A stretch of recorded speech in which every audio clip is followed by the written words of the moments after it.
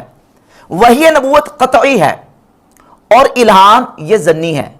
وحی نبوت کی تبلیغ نبی پر فرض ہے اور الہام لوگوں کو بتانا یہ فرض نہیں ہے. وحی نبوت کا انکار کرنے والا کافر ہے، جبکہ الہام کے انکار پر وہ حکم نہیں ہے. وحی نبوت یہ تبلیغ احکام کا ذریعہ اور احکام کو سیکھنے کا ذریعہ ہے، جبکہ الہام اور کشف یہ احکام کو سیکھنے کا ذریعہ نہیں ہے. بلکہ کسی کو کشف یا الہام ہوتا ہے تو اس کو وحی کے سامنے پیش کیا جائے گا، کتاب و سنت کے سامنے پیش کیا جائے گا. اگر اس کا الہام اور کشف کتاب و سنت کے مطابق ہے تو اس کو تسلیم کریں گے، اور اگر اس کا الہام اور کشف کتاب و سنت کے مطابق نہیں ہے تو پھر اس کو تسلیم نہیں کیا جائے گا. یہ کتنے فروق وحی نبوت اور کشف و الہام کے درمیان موجود ہے، جبکہ مرزا جیلمی نے دونوں کو آپس میں ملا کے یہ واردات کرنے کی کوشش کی ہے. اب اس سلسلے میں نبی پاک صلی اللہ تعالیٰ علیہ وآلہ وسلم نے جو احادیث طیبات بیان فرمائی ہیں، بالخصوص سیدنا عمر فاروق رضی اللہ تعالیٰ عنہ کے حوالے سے صحیح بخاری اور صحیح مسلم میں متفق علیہ احادیث ہیں. صحیح بخاری میں 3469 اور 3689 اور صحیح مسلم میں 6204 اور جامع ترمذی میں 3693 یہ احادیث موجود ہے کہ نبی پاک صلی اللہ علیہ وآلہ وسلم نے ارشاد فرمایا کہ قد کان فیما مضی قبلکم من الامم محدثون، جو تم سے پہلی امتیں گزر چکی ہیں ان میں محدثون تھے. وَإِنَّهُ إِن كَانَ فِي أُمَّتِي هَذِهِ مِنْهُمْ،